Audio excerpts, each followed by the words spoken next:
everyone, it is Tuesday, October 11th, and I have finished some amigurumi, plus I can show you a few more Zabes things that I've worked on.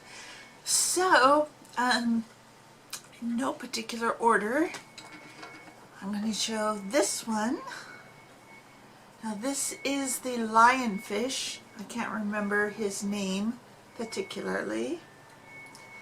There's this little tail, and then he's got these little things coming off the side here, these little fins, and then his little spines up here. So as I said previously, everything is anthropomorphic, so has human-like qualities in an animal. So this is the lionfish, and of course I will link his patterns below, and I don't get a kickback from his patterns, so I'm just listing them in case anybody wants to make them. Okay, the next one is 3 parts, and they are these little mini flower friends. They're kind of, I call them buds because they're like flower buds. Okay, so this is the, okay, let's see, wait a minute.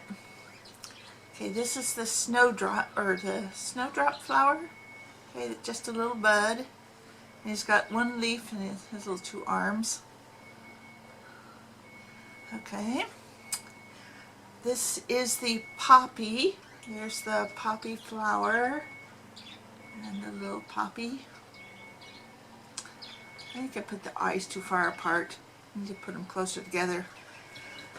And this is the little zinnia. I showed the last zinnia, the full-sized one on the last video, and this is the little one. So, and they all have a leaf. And they're just little buds. Okay, then I showed that bag full of the Christmas elf. I had all the parts made too. I'll put that picture right here. And then I put him together, and I'll put that picture right here.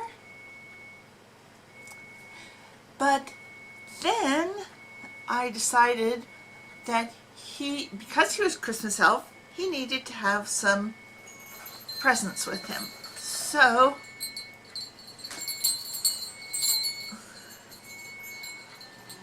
I hot glued this little box, which I got from the dollar store. I've got like 8 of them in a package. So that's there.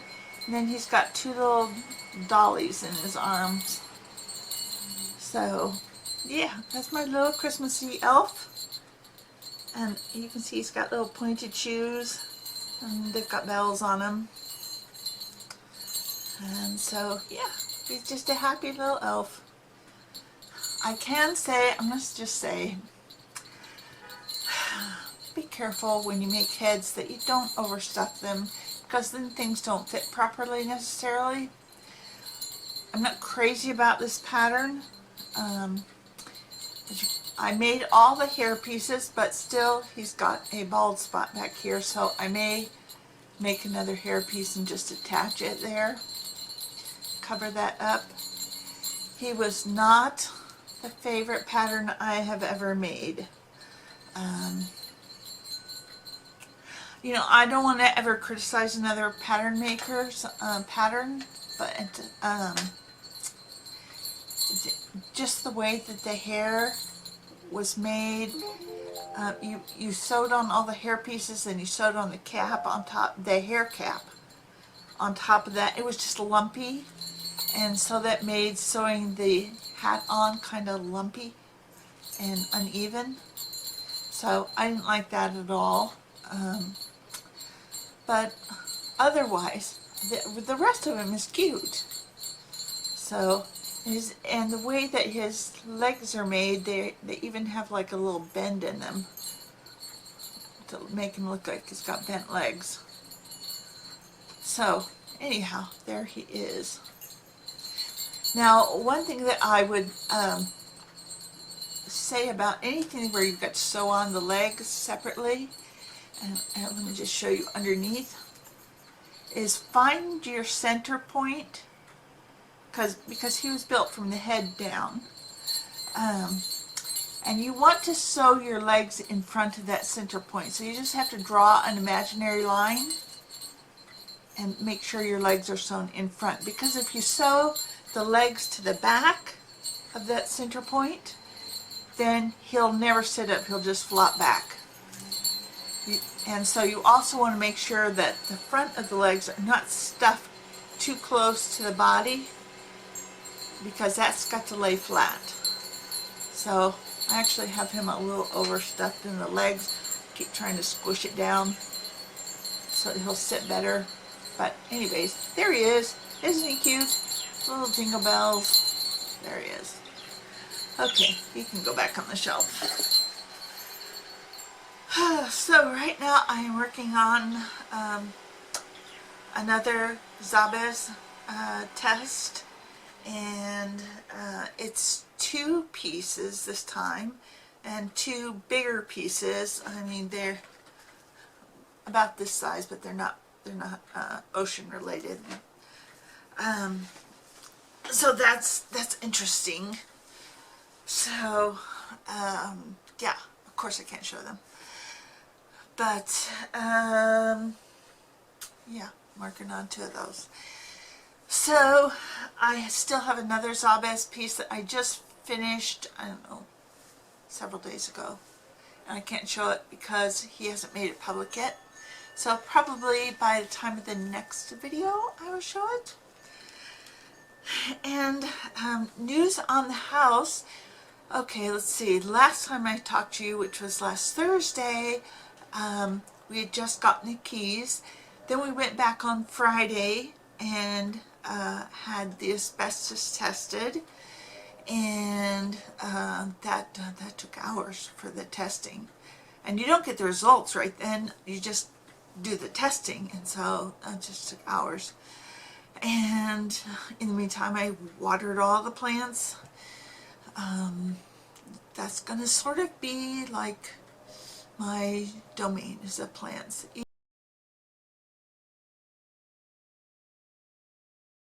Even though it's not, she hasn't said, would you take care of the plants?